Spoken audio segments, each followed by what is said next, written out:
کہ ذی الحجہ کے شروع کے 10 ایام تھے جو گزرے، اور اس میں بھی علی الاطلاق سال کا سب سے بہتر دن قربانی کا دن ہے، جس کو یوم النحر کہا جاتا ہے۔ اور نبی صلی اللہ علیہ وسلم کا ارشاد گرامی ہے، افضل الایام عند اللہ یوم النحر، اللہ کے نزدیک سال کے 356 دنوں میں جو اسلامی سال کا دن ہوتا ہے، اس میں سب سے افضل دن کون سا ہے؟ یوم النحر ہے، قربانی کا دن ہے، 10 ذی الحجہ کی تاریخ ہے۔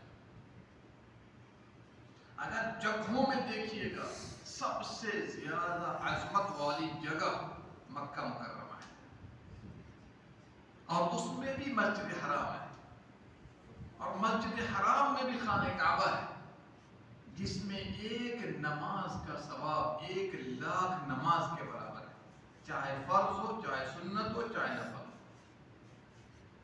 کبھی آپ نے کیلکولیٹ کر کے دیکھا ہے کہ 1,00,000 نماز کتنے سال کے برابر ہوتا ہے؟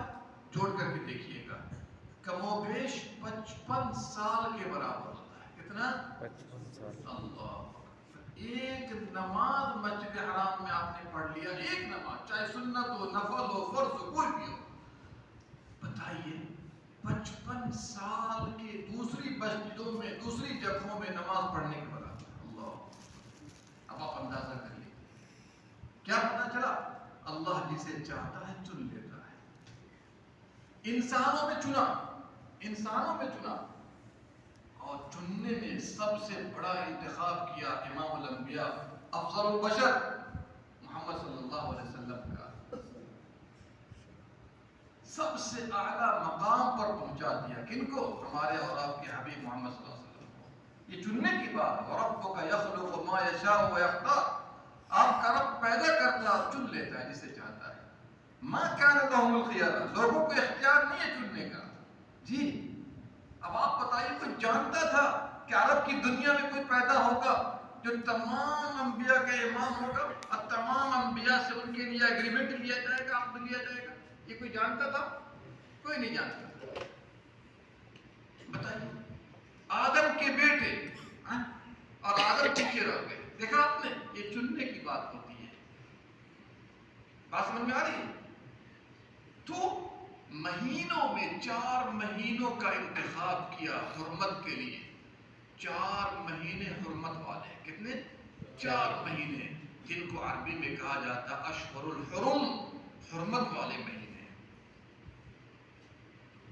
قرآن کریم میں کئی مقام پر آیا، یسألونک عن الشہر الحرام، آپ سے لوگ پوچھتے ہیں حرمت والے مہینوں کے بارے میں، آپ کہہ دیجئے اس میں قتال کرنا بہت بڑا جرم ہے۔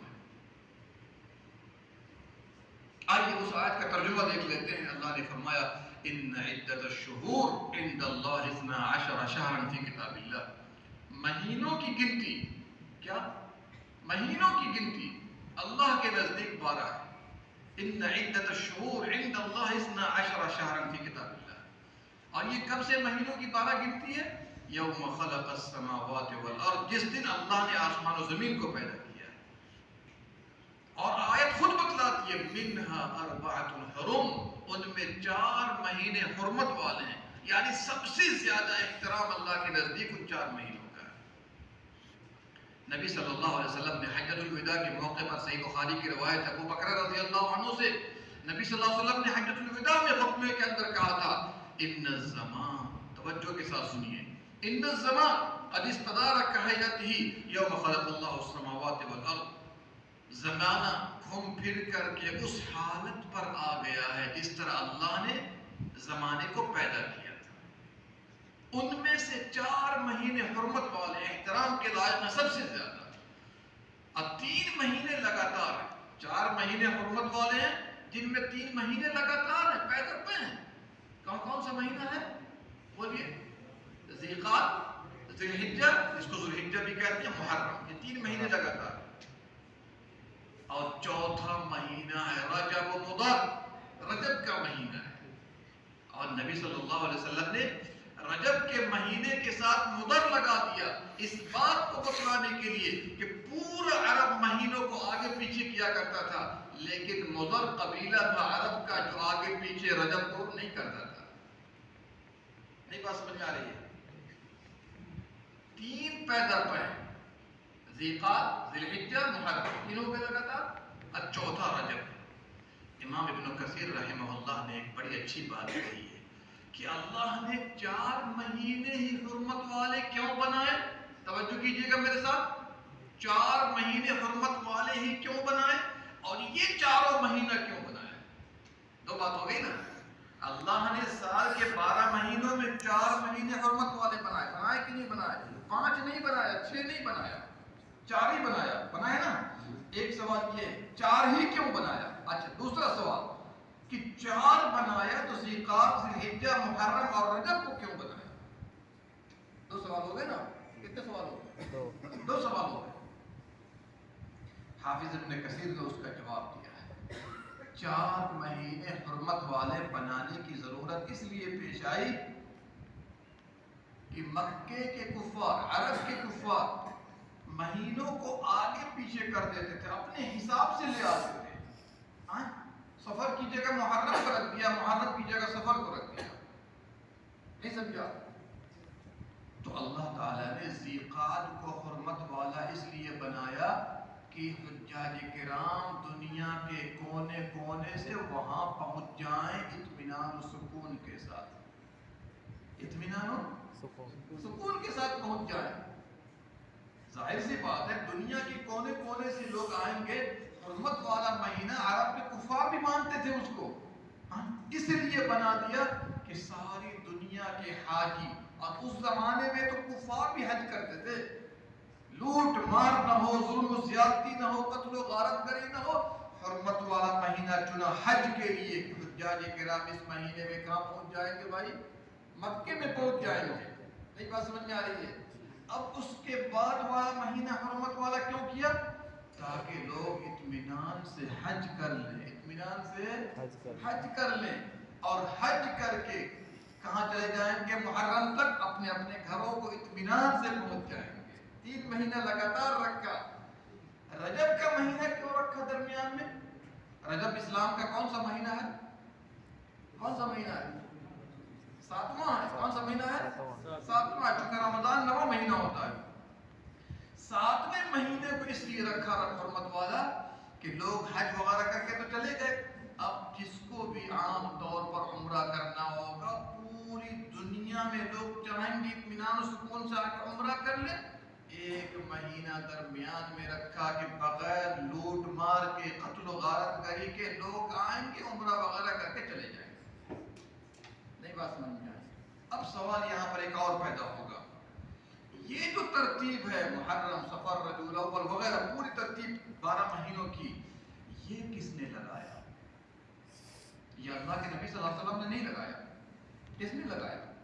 یہ بھی تاریخ یاد رکھیے، چونکہ عام طور پر نماز روزے کی گفتگو تو لوگ بہت کرتے ہیں، لیکن یہ سب گفتگو لوگ نہیں کرتے۔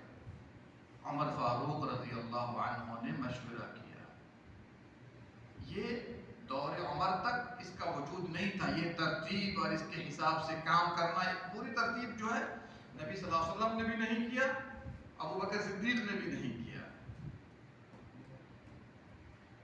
ابو موسیٰ اشعری رضی اللہ عنہ نے لیٹر بھیجا، خط بھیجا، پہلے تو خط کا زمانہ تھا، لیٹر بھیجا عمر فاروق کے پاس، امیر المؤمنین آپ کا لیٹر آتا ہے، دوسرے لوگوں کا لیٹر آتا ہے میرے پاس، خطوط آتے رہتے ہیں، تو پتہ ہی نہیں چلتا ہے یہ لیٹر آپ نے کب بھیجا ہے، کس مہینے میں بھیجا، کس تاریخ کو بھیجا ہے، پتہ ہی نہیں چلتا اس سال کا ہے کہ پچھلے سال کا ہے، کچھ سمجھ میں نہیں آتا۔ تو عمر فاروق رضی اللہ عنہ نے اجلہ صحابہ کو بیٹھایا، اجلہ صحابہ کو جو بڑے بڑے کبار صحابہ تھے، عثمان ذو النورین تھے، علی مرتضیٰ تھے، بڑے بڑے صحابہ کو بیٹھایا، اور بیٹھانے کے بعد مشورہ کیا کہ اس کا حل کیا نکالا جائے۔ ظاہر سی بات ہے سمجھ میں نہیں آتا ہے بھائی، مثال کے طور پر رجب ہے، مثال کے طور پر اب رجب میں آیا، اس رجب کا ہے کہ پچھلے رجب کا، کچھ معلوم نہیں ہے، اس میں بھی کون سی تاریخ میں ہے، سمجھ میں نہیں آ رہا تھا لوگوں کو۔ تو عمر فاروق نے جب مشورہ کیا، 3 بڑے بڑے صحابہ کے نام آتے ہیں، خود عمر فاروق کا بھی نام آتا ہے، عثمان غنی کا بھی آتا ہے، علی مرتضیٰ کا بھی آتا ہے، تینوں نے طے کیا کہ محرم سے اس کا آغاز کیا جائے۔ کس سے؟ محرم سے اس کا آغاز کیا جائے۔ اور محرم کو رکھنے کی وجہ کیا بنی؟ جو کہ ہجری تاریخ ہے، لوگوں نے کہا کہ آپ کی بعثت سے اس کو شروع کیا جائے یا نام دیا جائے، یا آپ کی وفات سے نام دیا جائے نبی صلی اللہ علیہ وسلم کے، یا ہجرت سے؟ تو عمر فاروق نے کہا نہیں، ہجرت سے نام دیا جائے، چونکہ ہجرت نے حق و باطل کے درمیان فرق کیا ہے۔ اب اس کے بعد چونکہ حاجیوں کے جانے کے بعد جو مہینہ آیا وہ کون سا تھا؟ محرم کا تھا، محرم۔ اور محرم میں چونکہ عزم ہجرت کی ابتدا تھی، ہجرت کرنا ہے، اس کا پلان میٹنگ وغیرہ کب ہوا تھا؟ محرم کے مہینے میں ہوا تھا۔ اس لیے عمر فاروق رضی اللہ عنہ نے کس مہینے سے اس کو جاری کر دیا؟ محرم سے۔ صحابہ کے مشورے سے کیا، اپنی طرف سے نہیں کیا۔ یہ پوری تاریخ سمجھ میں آ گئی؟ اس کے بعد لکھا گیا ایک محرم، مثال کے طور پر 14 ہجری، 17 ہجری، 18 ہجری، یہ پوری ترتیب بن گئی اس کے لیے۔ تو یہ ایک بڑا کام کیا کنہوں نے؟ عمر فاروق رضی اللہ عنہ۔ اور ان 4 مہینے جو حرمت والے ہیں، جن کا احترام سب سے زیادہ اللہ کے نزدیک ہے، ان میں 4 میں سے سب سے افضل مہینہ جو حرمت والا ہے محرم کا مہینہ ہے۔ ہیں تو 4، لیکن ان 4 میں سب سے افضل مہینہ کون سا مانا گیا؟ محرم کا مہینہ مانا گیا۔ اور اسی لیے نبی صلی اللہ علیہ وسلم نے فرمایا شہر اللہ المحرم، اللہ کا مہینہ محرم۔ صرف محرم نہیں کہا گیا، اللہ کا مہینہ محرم، اس بات کو بتلانے کے لیے کہ اس کی نسبت اور اضافت اللہ کی طرف کی گئی ہے، اس کا خاص شرف ہے، اس کا خاص اہتمام کیا گیا ہے، اس کی خاص اہمیت۔ دوسری بات، اس مہینے میں روزہ رکھنے کی بات بھی نبی صلی اللہ علیہ وسلم نے کی ہے۔ آپ نے کیا فرمایا؟ ترمذی کی روایت ہے، افضل الصیام، توجہ کے ساتھ سنیے، افضل الصیام بعد رمضان شہر اللہ المحرم، رمضان کے بعد سب سے افضل روزہ کون سا ہے؟ کون سا روزہ ہے؟ محرم کا۔ محرم کے مہینے کا روزہ رمضان کے بعد سب سے افضل روزہ ہے۔ اور یہ بھی یاد رکھیے، رمضان کے آنے سے پہلے محرم کا اور عاشورہ کا روزہ فرض تھا۔ جب رمضان آ گیا، اس کی فرضیت آ گئی روزے رکھنے کے اعتبار سے، تو نبی صلی اللہ علیہ وسلم نے فرمایا اب جس کا جی چاہے رکھے، جس کا جی چاہے نہ رکھے، کوئی بات نہیں، اس کا مطلب مستحب روزہ ہو گیا، فرضی روزہ ختم ہو گیا۔ نہیں سمجھا؟ اور اسی لیے اما عائشہ کی روایت ہے، نبی صلی اللہ علیہ وسلم نے فرمایا کہ قریش کے لوگ بھی عاشورہ کا روزہ رکھا کرتے تھے۔ کافروں کی بات چل رہی ہے، صحیح مسلم کے اندر ابو قتادہ رضی اللہ عنہ کی حدیث ہے، نبی صلی اللہ علیہ وسلم سے پوچھا کہ عاشورہ کے روزے کے بارے میں، عاشورہ کا مطلب 10ویں محرم، عاشورہ کا مطلب کیا ہے؟ 10ویں محرم۔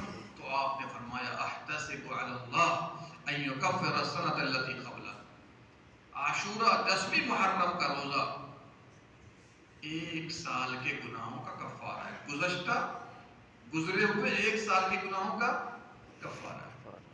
یعنی 1 روزہ عاشورہ کا رکھ لیں گے 10ویں محرم کا، تو 1 سال کے گناہ آپ کے معاف کر دیے جائیں گے۔ کلیئر ہو گیا؟ لوگ ابھی سے سوال جواب کر رہے ہیں کہ شیخ کب روزہ رکھنا محرم میں؟ تو 10 کا روزہ تاکیدی سنت ہے، تاکیدی حکم ہے، 10 کو ضرور روزہ رکھیے۔ اب رہا معاملہ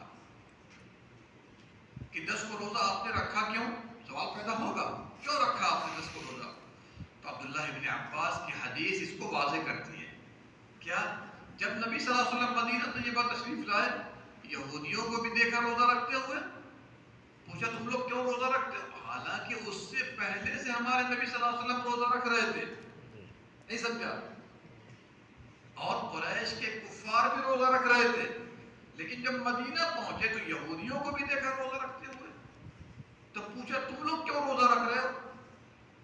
کہا کہ ہم لوگ تو اس لیے رکھ رہے ہیں کہ اللہ سبحانہ و تعالیٰ نے عاشورہ کے دن موسیٰ علیہ السلام کو ان کے دشمن فرعون اور فرعونیوں سے نجات دی تھی، ان کے لا و لشکر ان کی قوم سے نجات دی تھی، تو موسیٰ علیہ السلام نے بطور شکریہ روزہ رکھا، بطور شکریہ روزہ رکھا۔ تو نبی صلی اللہ علیہ وسلم نے فرمایا نحن احق بموسیٰ منکم، جب تم نے رکھا اور موسیٰ ہمارے نبوتی بھائی ہیں تو ان کے اس کام کو روزے کے رکھنے کے زیادہ ہم حقدار ہیں تمہارے مقابلے میں. چنانچہ آپ نے بھی روزہ رکھا اور صحابہ کو بھی روزہ رکھنے کا حکم دیا. لیکن صحابہ نے ایک سوال کر دیا کہ اللہ کے نبی صلی اللہ علیہ وسلم آپ نے روزہ رکھنے کا حکم تو دے دیا لیکن ایک بات بتلائیے کہ یہودی لوگ اس دن کو عید کا دن مانتے ہیں. کیا مانتے ہیں؟ عید کا دن مانتے ہیں. اور عربی زبان میں اس کو کہا جاتا ہے عید الفصح. عید الفصح یعنی غلامی سے نجات کی عید. غلامی سے نجات کی عید مانتے ہیں تو ان کی عید ہے. اور آپ نے تو کہا یہود و نصارہ کی مخالفت کرو تو وہ روزہ رکھ رہے ہیں تو ہم لوگ کیا کریں؟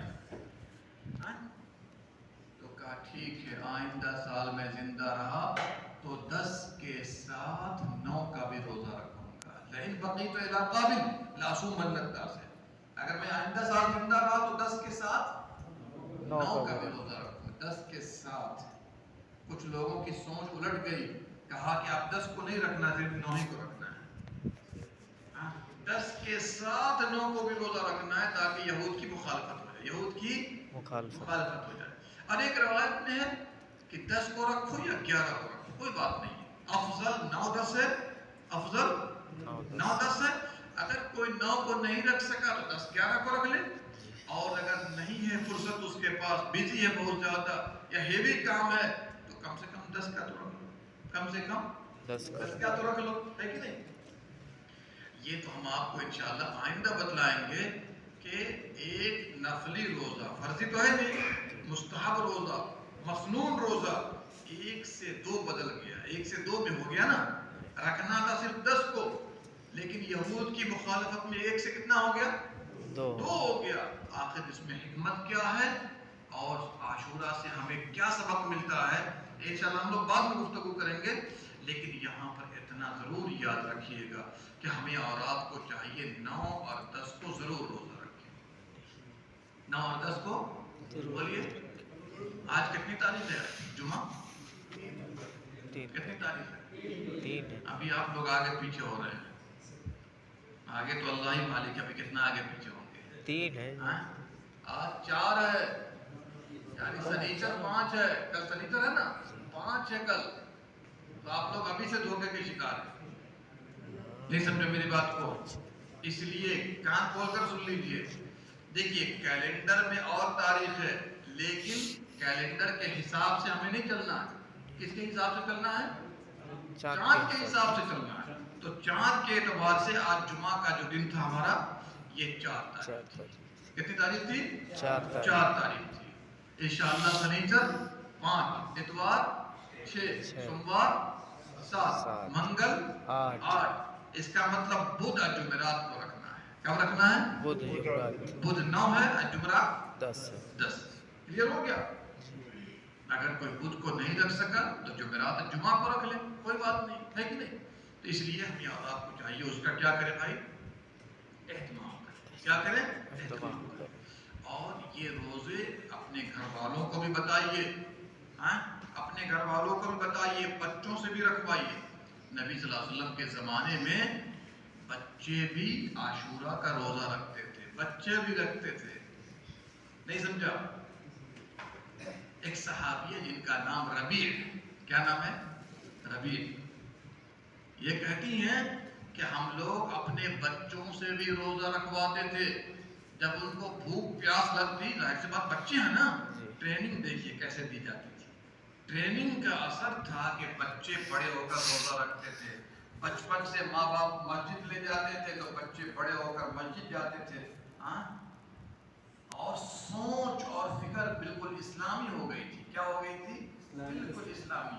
ہمارے یہاں اسلام ہے بہت کم لوگوں میں, بہت کم لوگوں میں.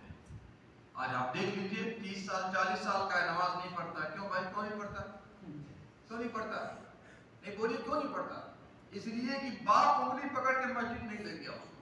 اگر بچپن 7 سال سے لے کر 15 سال تک لے جاتا باپ انگلی پکڑ کے 5 وقت میں, تو آج سب کے سب نمازی ہوتے, سب کے سب نمازی ہوتے. آج یہ ٹریننگ تو نبی صلی اللہ علیہ وسلم نے بچپن سے دینے کا حکم دیا.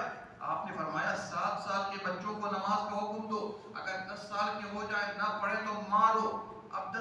کے بچوں کو مارنے کا حکم ہے، یا اللہ یہ 30-40 سال کے لوگ ہمارے سامنے بیٹھے ہوئے جو نماز نہیں پڑھتے ان کو کیسے مارا جائے گا؟ کون سے ڈنڈے سے؟ لوہا سے مارا جائے؟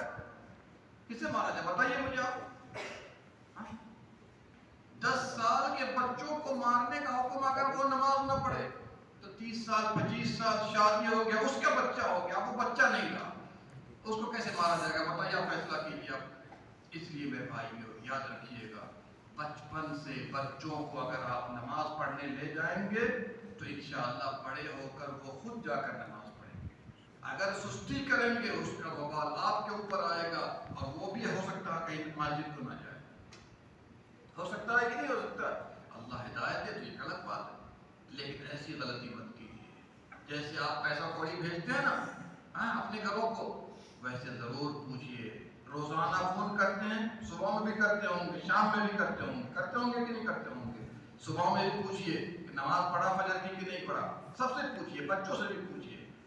جب ہم پوچھ بیٹھتے ہیں اسکول گیا تھا کہ نہیں گیا تھا، کوچنگ کرنے گیا تھا کہ نہیں گیا تھا، پوچھتے ہیں کہ نہیں پوچھتے ہیں؟ اسی طریقے سے آپ پوچھئے فجر پڑھا کہ نہیں پڑھا، ظہر پڑھا کہ نہیں پڑھی، اس سے بھی پوچھئے، بیوی سے بھی۔ لوگ عیب سمجھتے ہیں، بیوی سے کیسے پوچھے گا آدمی؟ شادی کے موقع پر کہا جاتا ہے لڑکی دیندار ہے، نمازی ہے، شادی سے پہلے کیسے پوچھے گا آدمی بھائی لڑکی نماز پڑھتی ہے کہ نہیں؟ میرے بھائیوں پہلے ہی پوچھئے، پہلے ہی پوچھ کے معلوم کر لیجئے، نہیں تو آپ بھی کچے پکے ہوں گے تو پورے صاف کر دیں گے آپ کو، نہیں سمجھا؟ اس لیے میں کہوں گا نماز کا خاص اہتمام کیجیے۔ دیکھیے نا نبی صلی اللہ علیہ وسلم کے زمانے میں عبداللہ ابن عباس رضی اللہ عنہ کی سوچ دیکھیے، کتنے اچھے نمازی تھے یہ لوگ۔ سورج گرہن لگا تو ان کے دماغ میں یہ بات آئی کہ یا اللہ کوئی نظر نہیں آ رہا، چھوٹے بچے تھے باہر کھیلتے رہتے تھے، کہا جب سورج گرہن لگا یا چاند گرہن لگا تو دیکھ رہا ہوں کوئی آدمی نظر نہیں آ رہا، سب کہاں چلے گئے؟ وہ سیدھے گئے مسجد کی طرف۔ کہاں گئے؟ تو مسجد میں دیکھا کہ لوگ نماز پڑھ رہے ہیں۔ دیکھا سوچ دیکھیے، یہ نہیں سوچا انہوں نے کہ لوگ گھر میں گھسے ہوں گے، کنارے میں ہوٹلوں پہ چوراہوں پر ہوں گے، یہ نہیں۔ سوچ دیکھیے نماز کی، سیدھے کہاں گئے دیکھنے کے لیے کہ لوگ نظر نہیں آ رہے، اس کا مطلب یہ ہے کہ کچھ نہ کچھ ہے۔ گھروں کو معلوم کرنے نہیں گئے، کہاں گئے معلوم کرنے؟ مسجد کو۔ دیکھا سوچ دیکھیے اسلامی سوچ کیسے بنتی ہے انسان کی۔ تو ربیع بنت معوذ کیا کہتی ہیں؟ ہم لوگ بچوں سے عاشورہ کا روزہ رکھواتے تھے۔ کس کا روزہ؟ عاشورہ کا روزہ۔ جب ان کو بھوک پیاس لگتی، ظاہر سی بات ہے 10 گھنٹہ 12 گھنٹہ دھوپ گرمی، بڑے تو برداشت نہیں کر پاتے، تو بچوں کا کیا ہوگا؟ لیکن ٹریننگ دینا ہے نا۔ کیا ہوا؟ جب بھوک پیاس لگتی تو ہم لوگ تو چپس بڑھا کے دے دیتے بچوں کو نا، ہاں کھیلو، کھلونا دے۔ ان لوگوں نے کھلونا بنایا ہوا تھا اون کا۔ کس کا؟ اون کا کھلونا بنایا ہوا تھا۔ جب بھوک لگتی پیاس لگتی یہ کھلونا پکڑا دیا جاتا کہ کھیلو، کیا کھیلو۔ اب کھیلتے کھیلتے افطار کا وقت آ جاتا۔ دیکھا ٹریننگ دیکھیے، اس سے یہ پتا چلا کہ ہر انسان پر ضروری ہے کہ اپنے بچوں کی ٹریننگ کس پر کرے؟ بولیے کس پر کرے؟ موبائل پر؟ کس پر کرے؟ گانے بجانے پر؟ رقص و سرور پر؟ کس پر؟ ڈانس پر؟ نہیں میرے بھائیو، نہیں میرے بھائیو، ایسا مت کیجیے، گناہ آپ کے اوپر بھی جائے گا اگر آپ دن کے عد کرائیں گے تو۔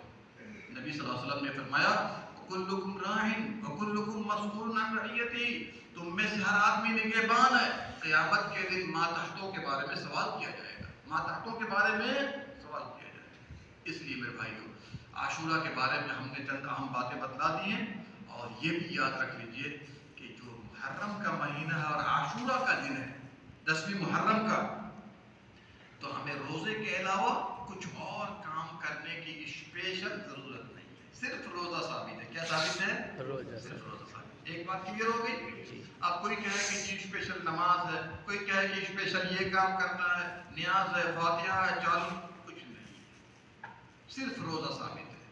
بات سمجھ آ رہی ہے؟ اور اللہ کے دشمنوں کا کرشمہ دیکھیے، اللہ کے دشمن کا نبی صلی اللہ علیہ وسلم نے فرمایا روزہ رکھو، کیا کہا؟ روزہ رکھو۔ اب لوگ شربت پلاتے ہیں، کیا پلاتے ہیں؟ شربت پلاتے ہیں۔ نبی فرماتے روزہ رکھو، اور یہ کیا کر رہے ہیں؟ شربت پلا رہے ہیں، لوگوں کو گھوم گھوم کے دے رہے شربت پیو بھائی شربت پیو۔ اب آپ بتائیے یہ پیارے نبی صلی اللہ علیہ وسلم کی مخالفت ہے کہ نہیں ہے؟ ہمارے نبی فرماتے روزہ رکھو 1 سال کے گناہ معاف ہوں گے، اور وہ شربت لے کر کے گھوم رہا، سبیلے لگا رہا، کھچڑا کھلا رہا ہے۔ کیسے ہوگا؟ یہ اسلام کی سراسر مخالفت ہے کہ نہیں ہے؟ سراسر مخالفت۔ یہاں پر اس مہینے کے بارے میں جو حرمت والے مہینے ہیں ان کے بارے میں بھی 2-3 پوائنٹ اور ذہن میں رکھیے۔ پہلا پوائنٹ یاد رکھیے، حرمت والے مہینوں میں ہمیں ہر گناہ سے دور رہنا چاہیے، ہر گناہ سے دور رہنا چاہیے۔ حالانکہ گناہ تو ہمیشہ منع ہے، لیکن اس میں اس کی خطرناکی اور اس کا گناہ زیادہ ہو جاتا ہے، نہیں سمجھا؟ اور اسی لیے اللہ سبحانہ و تعالیٰ نے فرمایا یا ایھا الذین آمنوا لا تحلوا شعائر اللہ، اللہ کے شعائر کو حلال مت کرنا، اللہ کے شعائر کو حلال مت کرنا، ولا الشہر الحرام، اور حرمت والے مہینوں کو بھی حلال نہیں کرنا۔ ہمیں گناہ نہیں کرنا، فلا تظلموا فیہن انفسکم، اس میں اپنی جانوں پر ظلم مت کرو، ان مہینوں میں اپنی جانوں پر ظلم مت کرو۔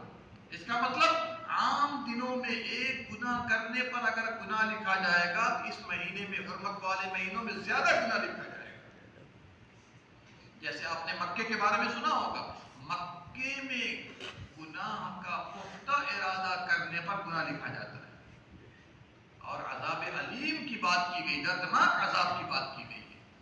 سورہ حج میں اللہ نے کیا فرمایا؟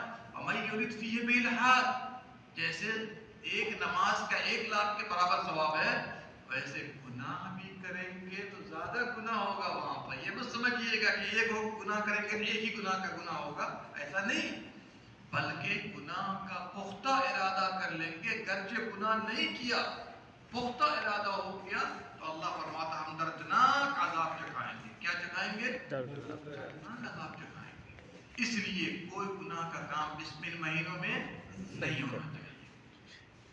سود ہے، زنا ہے، گانا بجانا ہے، برائیاں ہیں، یہ سب اس میں نہیں ہونا چاہیے۔ حرام ہمیشہ ہے، لیکن اس میں خطرناکی اس کی کیا ہو جاتی ہے بھائی؟ بڑھ جاتی ہے۔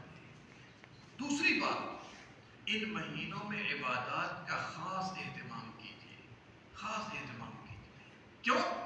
اس لیے کہ اس میں ثواب آپ کو زیادہ ملے گا، ثواب آپ کو زیادہ ملے گا۔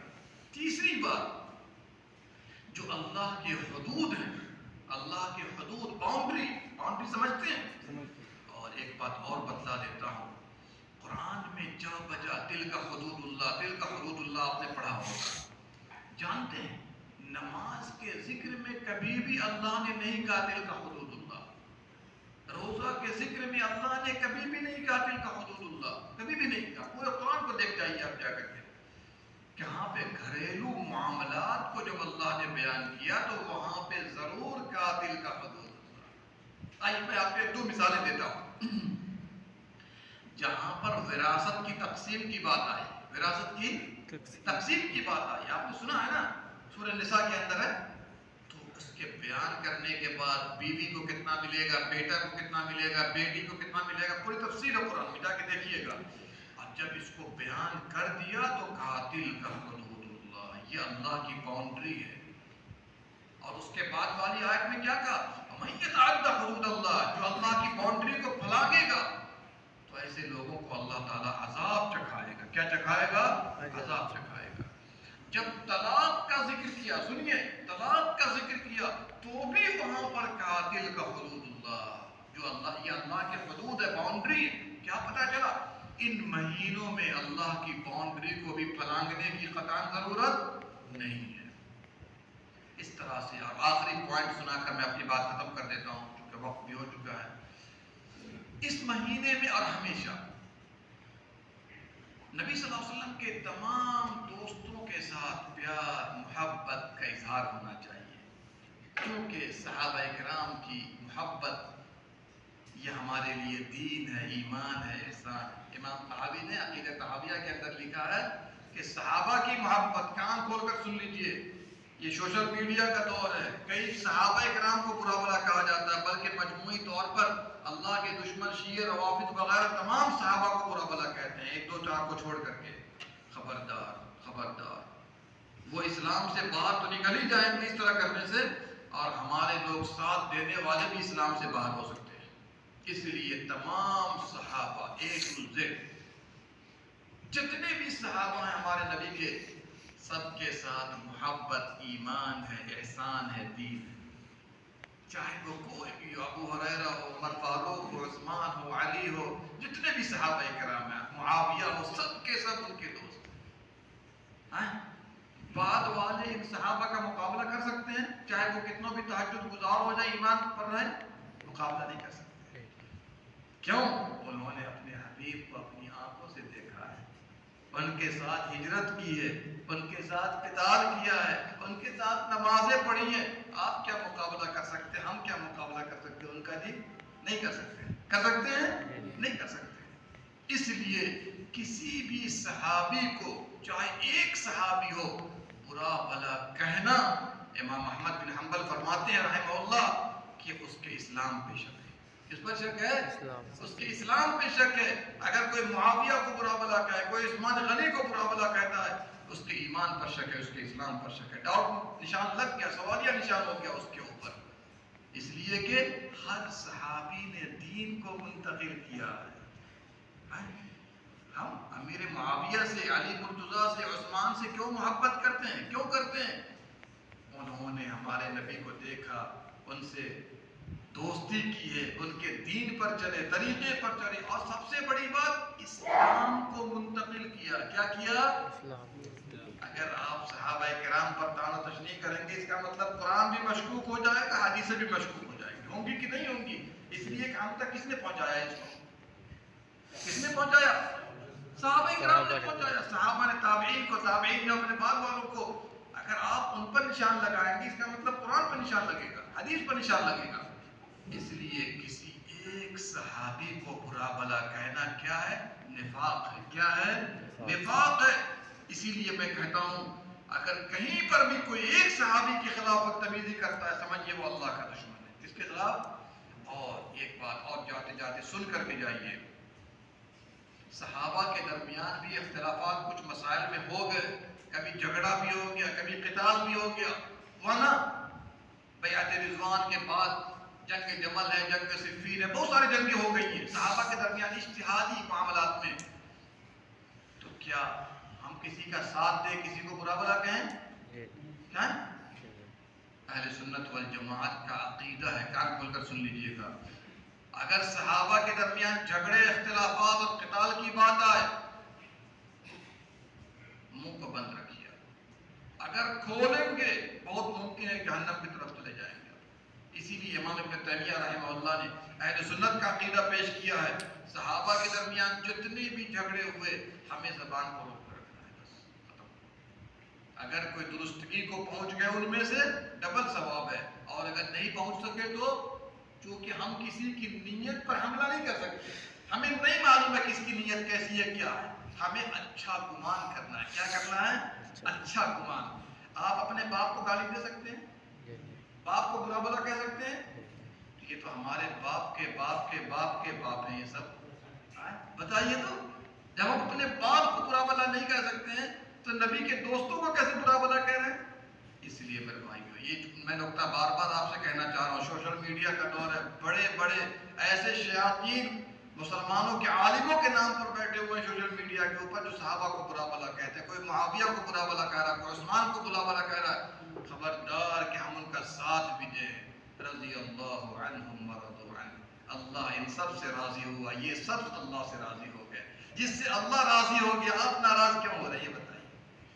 اس لیے کبھی بھی چھوٹی چھوٹی باتوں کو لے کر الجھ کر کے برا بھلا کہنے کی ضرورت نہیں۔ اللہ ہم سب کو دین و ایمان پر قائم رکھے، اللہ ہم سب کو استقامت سے نوازے، اللہ ہم سب کا حشر ان کے ساتھ فرمائے، نبی صلی اللہ علیہ وسلم، صحابہ، تابعین سب کے ساتھ فرمائے، اور اللہ ہم سب کو جنت الفردوس میں ان کی رفاقت نصیب کرے۔ آمین یا رب العالمین۔ اللہم صلی علی نبینا محمد وعلی آلہ